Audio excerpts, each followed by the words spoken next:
been using the Apple Studio display for the past 2 years. And if you're still debating whether it's worth it, let me walk you through why I got it, my experience with it, and whether or not it might be the right choice for you. When Apple announced the Studio display, I knew I had to try it out. The stunning 5K Retina display with True Tone technology immediately caught my attention. For tasks like color grading and photo editing, accurate colors are crucial, and this display delivers with exceptional precision. With 600 nits of brightness, it lights up any room and easily overpowers ambient light, making it a joy to use even in some bright spaces. I chose not to go for the nano texture glass option. After watching reviews, I didn't like the distortion it created, and the $300 upcharge just didn't seem worth it for my needs. Even without that feature, the screen is absolutely gorgeous and remains one of the main reasons I was drawn to it. The build quality is another standout feature. The aluminum construction and edge-to-edge glass design give it a premium look and feel. For me, aesthetics matter, and having a well-designed monitor as the centerpiece of my workspace was important. On the front, there's a 12 megapixel ultra-wide camera. While I use this camera for FaceTime and video calls, it wasn't a deciding factor for me. That said, center stage is a nice touch. It keeps me perfectly in frame during meetings, even if I move around a bit. One feature that exceeded my expectations is the 6-speaker system with force-canceling woofers. The sound quality is fantastic for both casual music listening and video editing.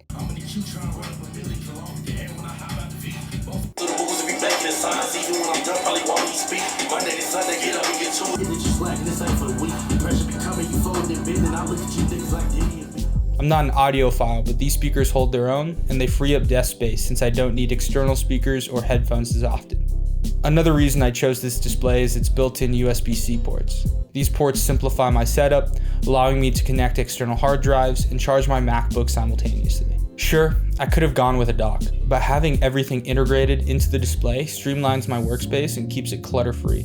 In the end, consolidating audio, adding extra USB-C ports, and having a top-tier display made the Studio display a worthwhile investment for me. But let's stop talking about the upsides of this monitor and really get into my experience over the past 2+ years.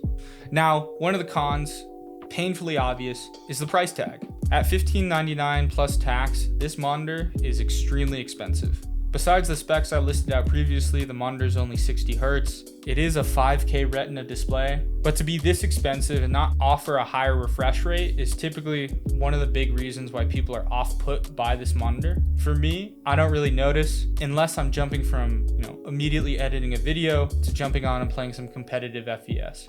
For me, the most important parts of the monitor were the color, the ease of use, the accessibility, and the aesthetics. I don't want to have to fiddle through a proprietary menu built into the monitor to be able to change the brightness, the color, change the mode or refresh rate. For me, by simplifying that process and having it built into macOS, the Studio display, it kind of justified that price tag. Like I talked about before, I love the pass-through charging, so being able to just unplug my laptop and know that, hey, I have a full laptop ready to go, it allows me to be worry-free and keep my charger in my backpack. This means I'm never forgetting a charger when I'm going to a coffee shop, going to a shoot, and knowing that I can be ready and have it in case my laptop's battery needs a quick charge. One major problem I've had with this monitor is that during use cases, probably once every quarter, 3 months, 6 months, I'll be editing, sound will be playing, and then it immediately shuts off. I'll switch the audio input to my LG Dual Up, or I'll put it to my MacBook speakers and it's still playing, so it's not the actual plug or anything like that, but the Studio display itself. The quick fix that I found is simply unplug the monitor and wait 10 seconds to a minute and plug it back in, and it works just fine. Now, this issue has probably happened to me 3 times since I've had this monitor. It's not a crazy deal, but if I'm paying that high of a price tag, I kind of want to never have to deal with that. So that is kind of a little bit of a warning out there. Now, as you can see my desk setup, this is my main editing monitor. And then I have my LG Dual Up as my secondary monitor to hold notes, etc. For me, this monitor is super ideal when I'm doing an editing workflow. Not having to worry about Bluetooth delay or anything like that is super helpful for me. And not having to fiddle with headphones is amazing. So let's just talk about the elephant in the room here.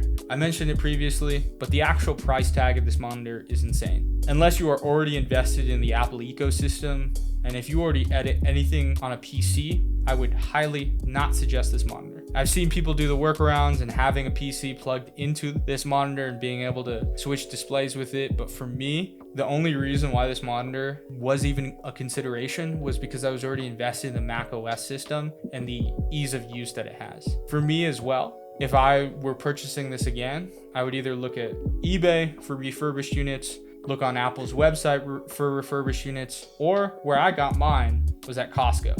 When I purchased it at Costco, I think it was $13.50.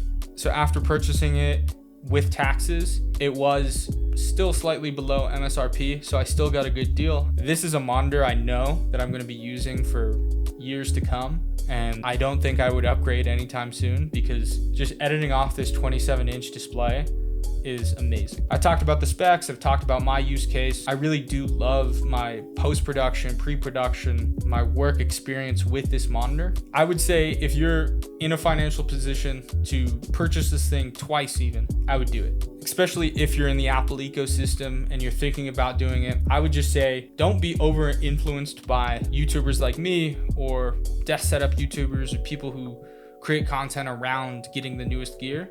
This is something that has been out there for 2+ years, but I think even now it's an investment for the long haul. And when you think of purchases of electronics as not just a singular year, singular use case, and you look at it as a 5+10 year experience, this studio monitor is something that I have not regretted purchasing since the moment I got it. A lot of the things I've been talking about are things that I genuinely, if it broke, I would repurchase it again. I don't want to do product reviews on stuff that I've used only once or twice, and I don't really believe in the product. For me, I want stuff that has brought value to me, to my business and my career, so that when you guys are making purchases and thinking about it, that you know that in this guy's career, he's purchased it, he's used it for all these different projects. You're not losing your money's worth. If you've gotten this far, drop a comment. Let me know what you thought about the review, how I can change things up, what you liked about the format, or anything about the studio display. I know it's a very polarizing display. For me, I really do love using it every single day. Don't forget to like and subscribe. It really helps me out as a small content creator, just trying to get things off the ground. See y'all in the next one. Peace. What you trying to get into? Get on beats and I rap like the rental. Restaurant got no price on the menu. It ain't nothing like nothing she been to. I ain't nothing like no one she been with. Walked in kicking doors off hinges.